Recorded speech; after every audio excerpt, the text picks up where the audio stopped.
ମୁଁ ଏଇଟା ଜାଣିଥିଲି ଯେ ପାଇଲ୍ସ ବହୁତ ଟାଇମ୍ ଲାଗେ ଏବଂ ଅପରେସନ୍ ଫପରେସନ୍ ବହୁତ ହୁଏ, ମେଡ଼ିସିନ୍ ଖାଇଲେ ବହୁତ ଟାଇମ୍ ଲାଗେ।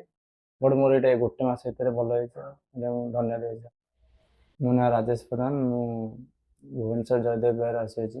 ମୋର ଏମିତି ଆସିଥିଲି ଛୁଟି ନେଇକି, ତାପରେ କେତେଦିନ କଣ୍ଟିନ୍ୟୁ ଗାଁ ରହିଲା ମାତ୍ରକେ ସେମିତି ମୋର ପାଇଲ୍ସ ସମସ୍ୟା ହେଇଥିଲା, ଯାହାଦ୍ୱାରା କି ମୁଁ କଲ୍ ଫଲ୍ ଏବଂ ଏପଟ କରିବା ମାତ୍ରେ ଏ ପୁଷ୍ପା କ୍ଲିନିକ୍ ଜାଣିଲି, ତାକୁ ଫୋନ୍ କରିକି 15-20 ଦିନ ଭିତରେ କଣ୍ଟିନ୍ୟୁ ମେଡ଼ିସିନ୍ ଆଣ୍ଡ ସେ ଯେମିତି କହିଲେ ସେମିତି ରୁଲ୍ ରେଗୁଲେସନ୍ ମାନିକି ମୋର ଏବେ ଭଲ ହେଇଛି 15-20 ଦିନ ଭିତରେ ମେଡ଼ିସିନ୍ ଖାଇକି। ଏବଂ ମୋର ଯେଉଁ ମଳଦ୍ୱାରରେ ଫୁଲିକି ଟିକେ ଏବଂ ସେ ପେନ୍ ଟିକେ ହେଉଥିଲା, ଯାହାକୁ ମୁଁ ଜାଣିଲି କି ହଁ ସେ ମଳକଣ୍ଟକ କ'ଣ, ତା ସହିତ ଆସିକି ମୁଁ ପୁଷ୍ପା କ୍ଲିନିକ୍ ସାର୍ଙ୍କ ସହିତ କଥାବାର୍ତ୍ତା ହେଇକି ଏଠୁ କଣ୍ଟିନ୍ୟୁ ମେଡ଼ିସିନ୍, ମୁଁ ଏଠୁ କଣ୍ଟିନ୍ୟୁ ମାସେ ହେଲା ମେଡ଼ିସିନ୍ ଖାଇଲିଣି ଏବଂ ମୋର ଏଠି ଇଞ୍ଜେକ୍ସନ୍ କି ଅପରେସନ୍ କିଛି ହବାର ନାହିଁ।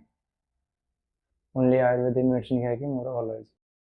ମୋର କୌଣସି ଜାଗାରେ ଯେଉଁ ଫୁଲା ହେଇଥିଲା ଫୁଲା କମିଛି ଆଣ୍ଡ ପେନ୍ ହେଉଥିଲା ପେନ୍ ବି କମିଛି।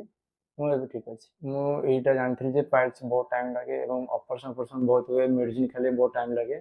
ବଟ୍ ମୋର ଏଇଟା ଗୋଟେ ମାସ ଭିତରେ ଭଲ ହେଇଛି ଏବଂ ଧନ୍ୟବାଦ ଦେଉଛି ସାର୍। ଏବଂ ଯାହାର ବି ପାଇଲ୍ସ ହେଇଛି କ'ଣ ହେଇଛି ତ ସିଏ ଏଠି ବରମୁଣ୍ଡା ପାଖରେ ପୁଷ୍ପା କ୍ଲିନିକ୍ ପାଖରେ ଆସନ୍ତୁ, ଭଲ କରିପାରନ୍ତି। ମୋର ଏକ୍ସପିରିଏନ୍ସ ଭଲ ମେଡ଼ିସିନ୍।